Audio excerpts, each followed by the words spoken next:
Are you ready to tap into your intuition, to embrace the nurturing, compassionate, caring side and feel the full force of your emotions? Well, buckle up because it's Cancer season. I am a June baby and I am a Cancerian myself, and so I thought it would be quite nice to pick out some of the key traits of us Cancerians and recommend some books based on those. I have 30 book recommendations for you, and so I'm going to go through them fairly quickfire. Cancerians are represented by the crab, and that relationship between earth and water, land and sea is really fundamental to how we exist, kind of balancing between two realms. So the 3 books that I have for you that capture that sense of being both land and sea are these.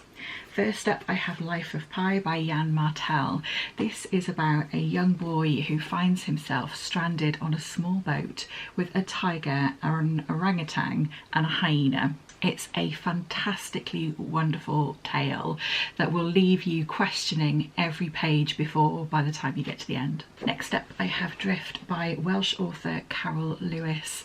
This is a short but punchy book. It's told from 2 perspectives, that of Neffin, who is an unusual, slightly othered person living in her community, looked after by her brother, and what could be interpreted as difference actually turns out to be somewhat magical. And the other perspective is Hamza. Hamza is a Syrian refugee who's being held in a military camp just up the road from Neffin. There's 2 stories, whilst quite disparate, come to intertwine in a really beautiful way. And the 3rd book I have for you, I don't have with me because I've passed it on to somebody else to read. I've just finished this, and that's Shark Heart by Emily Habeck. It's best not to know too much other than the initial premise going into this, but please take my word for it that it's well worth the read. So this is about a newlywed couple, and the husband is diagnosed with a degenerative mutation, and that is that he's slowly turning into a great white shark. It's written in vignettes, so it's a really quick read, but they're incredibly well structured, and this will really pull on your heartstrings.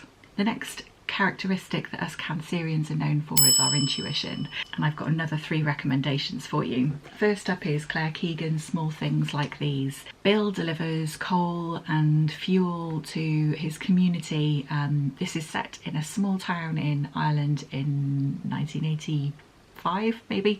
He's delivering coal one day to a convent when he notices something that doesn't quite sit right with him, and this story is about whether he will trust his intuition about that situation or whether he'll take the story that the nuns are telling him.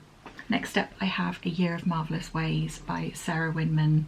This is about a character called Marvellous Ways, who's a woman in her 80s or 90s, and she lives alone in a shack on the side of a river until one day she's befriended by a young soldier just back from war called Francis Drake, and he's just passing through but strikes up a relationship with Marvellous and sticks around. This is about healing and magic and hopefulness and all that good stuff, but I put it in this category because Marvellous Ways is a character she's not witchy, but she's got such a strong sense of intuition and like a deep knowing that makes her seem a bit witchy. This one also has great links to water. And if you want to exercise your own intuition, I would recommend reading Magpie by Elizabeth Day. This is about a young couple who are setting out in their relationship, living together, building their own family, and they invite a lodger to live with them. Things go quite horribly wrong there. All is not as it seems throughout this book, and I thought this was a really gripping, twisty story. Cancerians can be pretty sensitive folk, being deeply in tune with our emotions and also really sensitive to the emotions and moods of others. So my 3 recommendations for sensitivity are Little Prisons by Ilona Bannister. This is a wonderful story about 4 women all living in the same block of flats, but all coming from completely different lives and perspectives. Penny is agoraphobic and so unable to leave her flat, but is aware of the comings and goings of others from what she can hear through the walls and what she sees out of her window. There's an elderly lady who's a Jehovah's Witness, there's Penny's next door neighbour who has children who she's having difficulties with, and then there's an unnamed woman who has been trafficked and is a modern day slave. All of these characters become completely fundamental to one another's lives and unite in kindness and compassion for one another. Next up I have Dog by Rob Perry. This is a really wonderful story of the relationship between a young boy who comes across a dog on his walk on the beach one day, and they find each other and befriend each other. It's not smooth sailing because the main character in this book has a lot of difficulties. He has anxiety, he has germ phobia, he has some neurodivergence that isn't kind of explicitly disclosed but is heavily implied, and the unconditional love and trust of this dog becomes really healing for him and helps to break down some of those sensitivities as he builds this relationship. It's really, really wonderful book. And for those of us who feel those emotions really deeply and feel things really sensitively, it's difficult to guard our hearts sometimes, and so I want to recommend The Happy Empath by Christy Rose Elle. As somebody who identifies as an empath, somebody who really feels other people's emotions really deeply, it can be incredibly exhausting physically, mentally, emotionally. It gives lots of really helpful and practical tips on how to mitigate the impact of feeling things very sensitively. And as I've already alluded to, Cancerians, we feel things very deeply. There is no soft emotion for us. If we're going to feel something, we feel it on 100%. So books that I'm going to recommend that capture that kind of emotional depth or emotional intensity are these. First up I have Sorrow and Bliss by Meg Mason. This is a book about a woman who is living with a mental health condition which is never actually explicitly named. Martha really struggles to understand herself because of that, and we get this really authentic character study, this really authentic representation of what it's like to live with a mental illness, which includes everything from what she's feeling to how she's behaving, which is sometimes like a bit of a dick. But most importantly, it reinforces something that I feel very strongly, and that's that regardless of whatever difficulties you're going through, healing is always possible. Next up I have In by Will McPhail. This is a stunning graphic novel. I will never forget the afternoon I spent sitting in my garden reading this. It's incredibly moving, it's very funny. This is the story of Nick. Nick is a bit lost and a bit numb and a bit uncertain of his place in the world. His mother becomes unwell and he also starts a new relationship, and all of this throws really starkly into the spotlight who he is and how he is.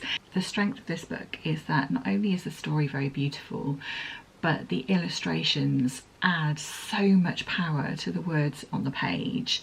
It flits between black and white and a use of colour, and always the use of colour is incredibly powerful.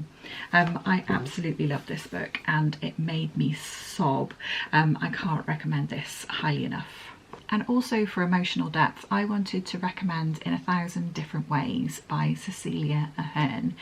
This is a book about a young girl. We see her kind of like growing into adulthood, but she has this unusual gift and she can see the colour of people's emotions around them a bit like an aura. The thing that I liked about what this book did was that it made the main character a bit of an anti-heroine. She didn't like her gift. It was costly to her, it was hard, she grew up in an abusive home, and so seeing the emotions of her mother, for example, was painful and traumatic, and she wished it away until she's befriended by someone who is able to show her how to control it and manage it and use it to her advantage. Much like the crab that represents us, Cancerians can be a little bit hard on the outside but always soft on the inside. We can come across as a bit spiky and a bit snippy, a bit tough, but we all have absolute hearts of gold. And so to represent this quality, I've picked out another 3 books, first of which is A Man Called Uva by Frederik Backman. If you haven't read this, why not? This is about Uva, who is about the grumpiest man that you will ever meet. He is forced to retire, he is recently widowed, and the book starts off and he's going to try and kill himself. But something gets in the way, and then when he goes to try again, something else gets in the way, and so on. And throughout the course of the book, we see the kind of like tough exterior of Uva being cracked, both through the relationships that he builds with a neighbour, but also through understanding a bit more of his backstory. It's a really, really beautiful book. I also want to recommend Ordinary Human Failings by Megan Nolan. This is about a misunderstood Irish family living in London, I think, in the 90s. The story opens with one of the younger people in the family being accused of killing a child, and the whole family is held to account for this. Among them are seemingly failing parents and alcoholics, but throughout the course of this book we understand more about who they are and why they find themselves in the circumstances that they do. These people, essentially living in poverty, put on a brave face, but actually underneath it all have been let down time and time again by people who really should have looked after them. And actually the first character that sprung to mind when I thought about hard on the outside, soft on the inside is Dear Medusa in Stoneblind by Natalie, Haynes. This is a retelling of the Medusa myth from Medusa's perspective, and it gives us real insight into who the real monsters are. Spoiler alert, it is not Medusa. Another great quality of a Cancerian is that we're really good at holding safe spaces and creating psychological safety for others. And so 3 books that I think capture this are these. I'm going to start with Love from the Pink Palace by Jill Nalder. If you've seen the TV series called It's a Sin, that series is based on this book. Jill spent her early 20s in West End London and had a crowd of very dear friends, all from the gay community. Pink Palace references the flat that some of them shared, and from start to finish, Jill and this flat created a safe space for the friends in her life, both when they were coming to terms with their sexuality, which wasn't an easy thing to do as a gay man in the 1980s, through the AIDS epidemic, and when some of these men were at the end of their life, sadly, Jill was by their sides. And this is the most beautiful and moving and funny and heartwarming story of Jill's friendships. I also want to recommend The House in the Cerulean Sea by T.J. Klune. This is about a world where magical beings exist, but they are highly monitored by the government. Linus works for a department that's in charge of checking up on some of these magical beings, and he's sent off to an orphanage to make sure that they are doing all of the things that they should be doing in terms of keeping these magical beings under wraps. So Linus arrives at this orphanage where 6 of the most dangerous magical children live, including the Antichrist, all run by the enigmatic head teacher there, Arthur Parnassus. We see the power of what love and acceptance and safety can provide to people who have experienced trauma through the lives of these magical children. And Linus gets to see firsthand just how powerful those relationships can be. And I can't talk about safe spaces and psychological safety without mentioning Becky Chambers. So I want to recommend A Psalm for the Well-Built as somewhere to start if you haven't read any Becky Chambers before. This is about Dex, who is a tea monk. A tea monk is a job that I want. Basically, Dex goes around different places, listens to people's woes, and then makes them a bespoke cup of tea. So they're providing a service of listening to people's troubles and also helping to soothe them with a bespoke blend of tea. I mean, doesn't that just sound delightful? But Dex has a bit of an existential crisis and decides to go off into the wilds. Now, this is set in a future, very, very far in the future, where humans and robots have gone their separate ways. Things have gone wrong, and there's been an agreement that the robots will go off into the wild and the humans will stick to their own areas. And so in their pursuit of themselves and their purpose, Dex kind of goes off the beaten path and comes across a robot. And there begins the most beautiful friendship. The thing that I like about this book is it's soothing, it's profound, it's sensitive, it's compassionate, but it's not wet. Somehow Becky Chambers manages to tread that line of avoiding being cheesy whilst also being incredibly comforting. Much like Dex in A Psalm for the Well-Built, Cancerians are very good at being nurturing folk. We're good at caring for others. And so I've got a few recommendations based on being nurturing and caring. The first is The Pull of the Stars by Emma Donoghue. Now, I have a love-hate relationship with Emma Donoghue, so if you've read others by her, but not this one, don't let that put you off, because I find her books very Marmite. Some I've really loved and some I've really not liked. But The Pull of the Stars was one that I really loved. It's about a nurse, and she's working on a ward caring for pregnant women who have a flu, and this is within a flu pandemic, often overlooked and undermined by the male doctors swooping in and getting in her way. The main character is doing by far the lion's share of the caring and nursing and healing of these women. It's a very beautiful and touching story and speaks a lot to the strength of character it takes to be in a role like nursing. I'd also like to recommend Nesting by Roisin O'Donnell. This is a fairly new release which I read recently for the Women's Prize for Fiction, and I'm still a bit salty that it wasn't shortlisted. This is about a young mother who takes her 2 young children out of an abusive marriage, and it's about her battle to stay away, because it's incredibly difficult for somebody leaving an abusive relationship to find sanctuary and safety for themselves, let alone as a family, and would be much easier in the short term for her to go back to her husband. This is about a mother striving to do right for her children, and in amongst all of the difficulties that she's facing of trying to find somewhere safe to stay and navigating that emergency accommodation and living in a hotel room and finding employment and finding food for them to eat, she's still mothering, she's still parenting throughout this. And the relationship between her and her children was incredibly powerful in this.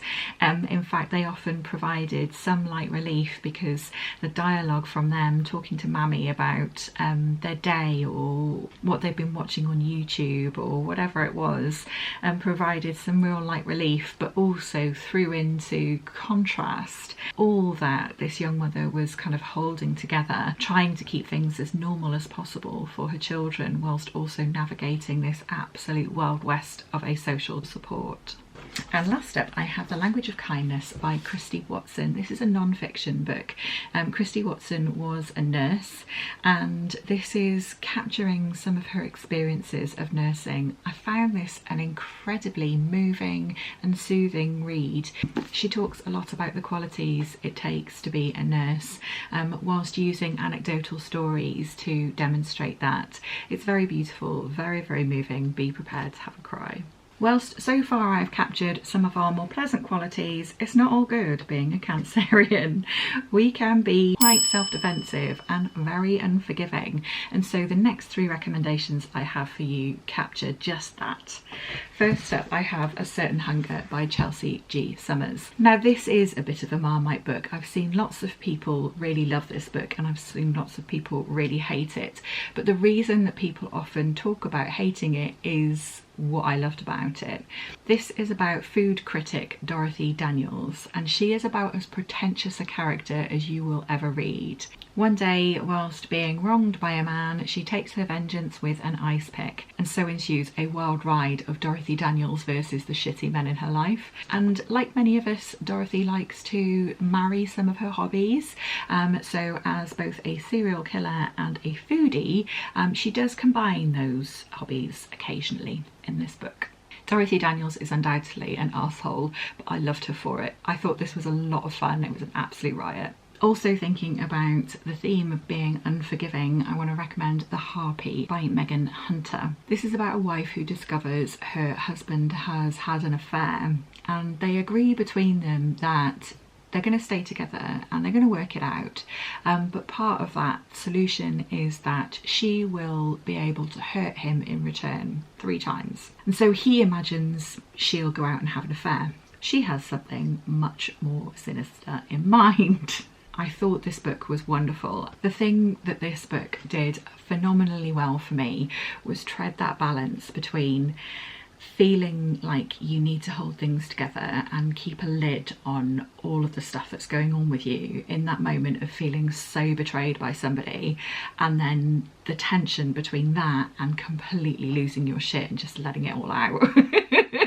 And the whole book felt like you were in that kind of tension the whole time. And the 3 things that she does to hurt her husband in return are not necessarily what you're expecting, and did have me with my jaw on the floor. Also along the lines of being self-defensive and unforgiving, I want to recommend The Power by Naomi Alderman. This is set in a not too distant future where the script is flipped and women develop a power whereby they can inflict pain on men by electric shocks through their hands. This new evolution in humanity really flips the balance of power, and some of the women in this book are ready to take it back by force. Cancerians can also be known for being a bit on the sulky and moody side. In fact, one of my boyfriends at university, his best friend, used to call me the Queen of Sulk.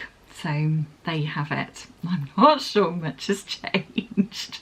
So I have 3 recommendations for you based on moodiness and kind of like being a bit sulky.